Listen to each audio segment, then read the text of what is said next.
Schuback with the Photoshop Expert series. Episode 7, How to Fully Take Advantage of Masks. How to use them and do a really good job with them.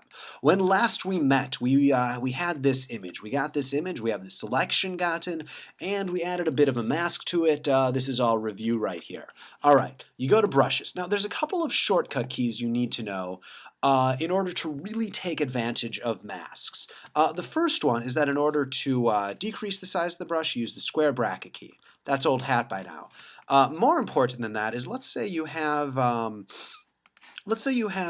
couple of, I don't know, a few different colors for the mask. Notice that when you have the mask selected, your colors are only in black and white. You want to only have your colors as black and white, not shades of gray, because if they're shades of gray, you start to do things with them, and it's not exactly what you expect because they're not completely gone. This image is still here a little bit, even though that's hard to see. Here, let's make it so it's a little bit easier to see exactly. So you try to erase it, and instead it only erases a little bit, because just as black is you don't see it at all, white is you completely see it. Grayness, that makes it so you kind of see it, and you kind of don't. It just gets weird. So basically what it comes down to is you want your colors to be black and white. So in order to do that, you hit D, and that sets your colors to the default colors. So D sets it to black and white. Then you just swipe on, and I rarely look at what my colors are. I just hit D, and I forget if I'm adding or subtracting because I'm aware that in order to swap the foreground and background color, all I need to do is hit X. And now I'm painting off, hit X again, now I'm painting on.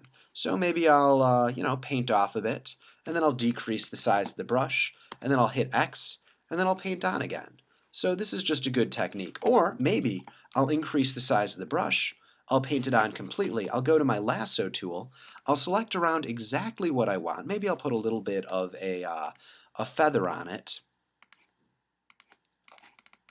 Let's just put a little bit of a feather on it. Let's say 2 pixels. I'll invert the selection. I'll go back to my brush tool, and then I'll just paint on it with black. All right, so that got a little bit confusing. What did I do right there? All I did was I went into the mask, and this is the mask right here. It is a black and white image that we can look at. I made a selection, I feathered this selection, and then I just drew on it with black. And when I do that,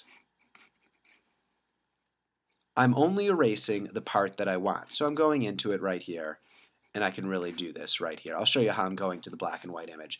A good way to use masks, excuse me, a good way to do masks is to do a selection around the area that you want. So I'm just going to do a selection around the area that I want to get rid of first, and then just paint inside of that active region that you've created. Yeah, we'll just use the lasso tool in order to do this. I don't need to use any fancy tool. This is such a small area that I'm not too worried about needing to use something fancier because I wouldn't be saving that much time. So I'm just going to do that, double click it to close it, feather it by a couple of pixels. Then I'm going to go into the brush, B for brush, and hey, that's not painting out of it. I want to delete part of it. Notice right here that there is a difference between having the layer selected and having the mask selected. If you have the layer selected and you try to paint onto the layer, it'll just paint onto the layer. If you have the mask selected, again, that's doing this, then you can paint out of the layer. You can actually change the black and white image that is a mask. So it's just really good to know that there's a difference between this and this. And if you see yourself painting, Control D to deselect, accidentally painting with a stroke on the image itself, that's not what you want to do, you can just click the mask. All right, so let's just go through. This is looking pretty good. I'm going to create a new layer. Control-Shift-N to create a new layer. Just Control-Shift-N. Hit OK. Alt-Delete to give it a background color, and then just, Control square bracket. Like those are all not really shortcut keys that I'm covering in this session, because this is about masks. And then I could see problems like what I thought was a good selection over here was actually absolutely awful. So I'm going to go back in with the brush tool, and I'm just going to decrease the size of this a little bit. And you'll notice nothing's happening. That's because I'm on the wrong layer. So I'm going to select on the mask, and then I'm going to go in again, and that's the wrong one. So I'm going to hit X just to switch what's white and what's black. So I'm subtracting rather than adding.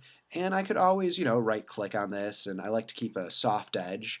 And that's keeping a soft edge is kind of the equivalent of feathering a selection or blurring something. There's like 3 words for exactly the same thing. This is just a little bit better, so I'm going to increase the size of this. And yeah, that's looking pretty good. If I really wanted to now, I could then flip this and see what it looks like on white. Yeah, that looks all right. I'm just hitting Control I to invert the colors from white to black. On the background layer, this is all looking pretty good. All right, but let's just do a couple of more options with the mask. So I'm going to click on the mask again, and then I'm going to go into Window Masks. I'm going to go to this, and now we have a couple of options. I can do things like decrease the density. And notice that decreasing the density inside of the mask is really just lightening the black, because if it's partially gray, you can see through it a little bit. If it's black, it's completely covered up. If it's white, you see it. If it's gray, well, you see through it a little bit. So that's just changing to the mask. I rarely use the feather edge option inside of the mask, because what I prefer to do is I prefer to go to the, well, what's good about it is you can turn it on and you can turn it off, but generally I don't want to feather everything equally. What I prefer to do is using the lasso tool. Let's just use the, we'll just use the polygonal lasso tool. Select the section that I want to get feathered, and then I'll just use the filter. So I make sure mask is selected. Maybe I'll feather this, this selection a little bit. So let's, I don't know, set it on 20. I'm just guessing there. And now I'm going to go to Filter, Blur, Gaussian Blur.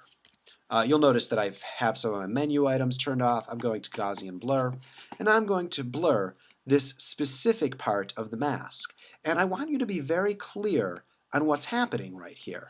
In the black and white image, I am going into Filter, Blur, Gaussian Blur, and this makes more of a feather of the edge because it is just blurring the black and white image right here. So just to look at the image as this is happening, again, filter, blur, Gaussian blur, you know how to get to it by now. I hope you knew how to get to it before this tutorial. I'm just going to kind of do that. Press OK, press Control D. I don't know if that was better or worse for that edge, but it's a good trick just for specifying that edge. Then, I'd go in with the brush tool, and if I need to add some things or subtract some things, I could do it to my heart's content. Other things inside of the mask tool, if you click on the eye, there's an eye button right there. You can turn it on or off.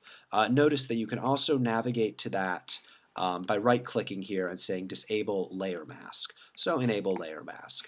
So I'm going to disable the layer mask. So I'm going to hold down Shift and click. That also disables the layer mask. Then I'm going to use a polygonal lasso tool to select around this exactly as needed. So, polygonal lasso tool, it's working pretty well right here. It's getting the edge. I'm not going to do anything fancy. I'm just going to go in, and you'll notice that the mask is turned off so I can see the entire object. So we're just going to do it like that. I'm going to go into Refine Edge.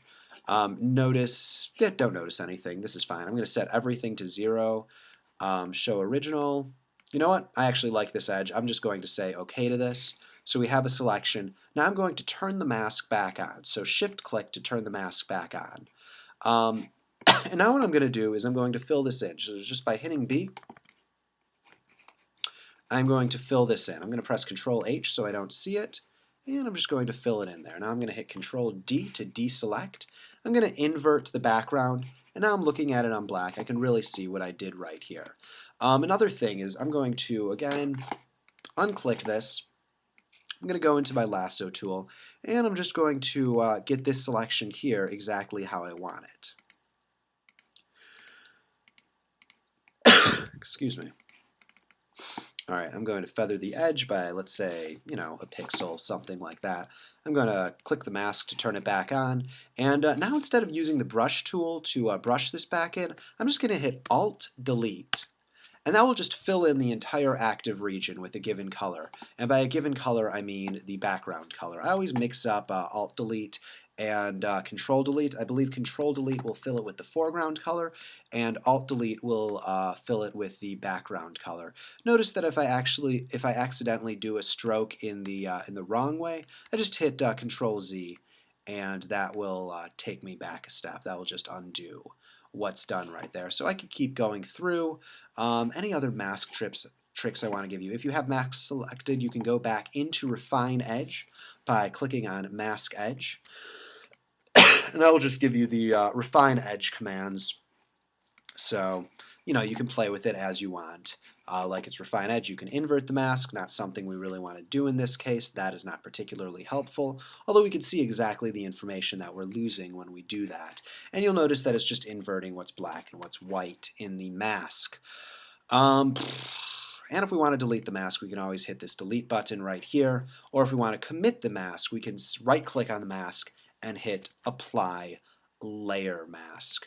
All right, I'm going to look at the time. That really got through everything I wanted to say. We're 10 minutes in. That seems like a good length for a tutorial. There are a couple of more advanced options I want to show you, but yeah, that's good. I'm happy with that. We learned a lot. I'm happy. You're happy. This has been Jeremy Schumack with the Photoshop Expert Series. If you liked what you saw here, please subscribe and spread the word. All right.